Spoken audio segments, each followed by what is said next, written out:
ଏଇଠି କ'ଣ ଘଷୁଛୁ? ଟିକେ ଜୋର ଦବଉନୁ। ବୁଢ଼ୀ ଖଟା ଶୋଇକି କି ଆରାମ ପାଉଛି। ବୋଉ ବୋଉ ବୋଉଲ ଘରେ କେହି ନାହାନ୍ତି ନା କ'ଣ? କେହି କ'ଣ ଶୁଣୁନାହାନ୍ତି?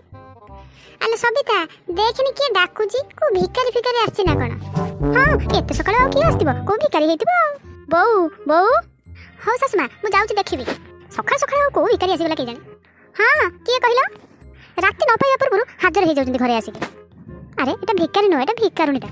ଆରେ ଭାଉଜ, ମତେ ତମେ ଭିକାରୀ କହୁଛ? ଓହ, ତମେ ମୁଁ ଜାଣିନଥିଲି। ତମେ ଏତେ ସକାଳୁ ଆସିବ ବୋଲି ମୁଁ କ'ଣ ଜାଣିଥିଲି? କାହିଁ ଫୋନ ପତ୍ର କିଛି ନାହିଁ। ଆଉ ଆମ ଜଇଁ ପୁଅ କୁଆଡ଼େ ଗଲେ? ଭାଉଜ ସିଏ ଆସିନାହାନ୍ତି। ତମେ ଏକା ପଳେଇ ଆସିଲ? କାଇଁ, ମୁଁ କ'ଣ ଘରକୁ ବାଟ ବୋଧେ ଦେଖିନି ନା କ'ଣ? ଏକା ଆସିବାକୁ ଡର ଲାଗିବ।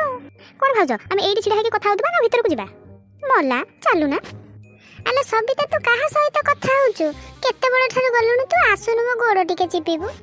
ମଲା, ଦେଖୁନ ସକାଳୁ ସକାଳୁ କିଏ ଆସିଛନ୍ତି? ଆଲୋ କିଏ ଆସିଛି କହୁନୁ? ଆଲୋ ଆଲୋ ଆଲୋ, ମୋ ମାଟା ଆଇଛି କି?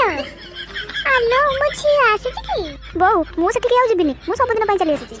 ହଉ ହେଲା, ତୁ ଆଉ ସେଠିକି ଯିବୁନୁ। ତୁ ଆଇଲୁ।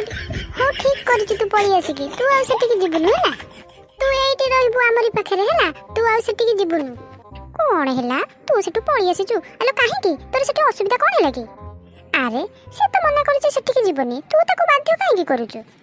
ଆଲୋ ବୋଉ, ସେ କାହିଁକି ଆସିଛି ତାକୁ ଆଗେ ପଚାରେ। ତୁ କିଛି ନ ଜାଣି ନ ଶୁଣି ଘର ଭିତରେ ପୁରେଇ ଦଉଛୁ କଥାଟାକୁ। ଆରେ କିଛି ପଚାରିବା ଦରକାର ନାହିଁ। ସେ ମତେ ସବୁ କଥା କହିଛି ଫୋନରେ। ତତେ ସବୁ କଥା କହିଛି? କାହିଁ ତୁ ତ ଆମକୁ କହିନୁ?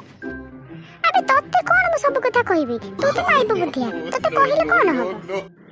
ଦେଖୁନୁ ଏ ବୁଢ଼ୀକି ବୁଲେଇ ବାଲେଇ ଆଣିକି ମୋରି ପାଖରେ ଛାଡ଼ି ଦଉଛି। ଆବେ ଶୁଣ, ସେ ମତେ ସବୁ କଥା କହିଛି ଫୋନରେ। ଆଉ କିଛି କହିବା ଦରକାର ନାହିଁ। ଆଲୋ ବୋଉ, ତୁ ତ ତାକୁ ସବୁ ମୁହଁ ଦଉଛୁ। ଆଉ ସେ ଆସିବନି ତ ଆଉ କ'ଣ କରିବ? ଆଚ୍ଛା ଗେଲି, ତୋର କ'ଣ ଅସୁବିଧା ହେଲା କହିଲୁ ତୋ ଶାଶୁ ଘରେ? ଏମିତି ତ ଶାଶୁ ଘର ଲୋକ କ'ଣ କଲେ ଯେ ତୁ ଘର ଛାଡ଼ିକି ପଳେଇ ଆସିଲୁ? ଭାଇ, ସେମାନେ ମତେ ଲୁଗା ସଫା କରିବାକୁ କୁହନ୍ତି, ରୋଷେଇ କରିବାକୁ କୁହନ୍ତି, ଆଉ ବାସନ କୁସନ ଧୋଇବାକୁ କୁହନ୍ତି। ଆଉ ତମେ ତ ଜାଣିଛ ମୁଁ ଘରେ ଏସବୁ କରେନି ନା।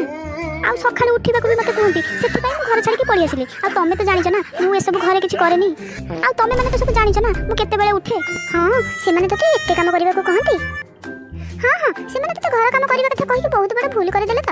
ଆଲୋ ପାଗିଳି, ଟିକେ ଶୁଣୁ, ଟିକେ ନିଜକୁ ସୁଧାରିବାକୁ ଚେଷ୍ଟା କର। କାହିଁକି ଏମିତି ହଉଛୁ? ସେଟା କ'ଣ ବାପ ଘର? ସେଟା ବା ଶାଶୁ ଘର।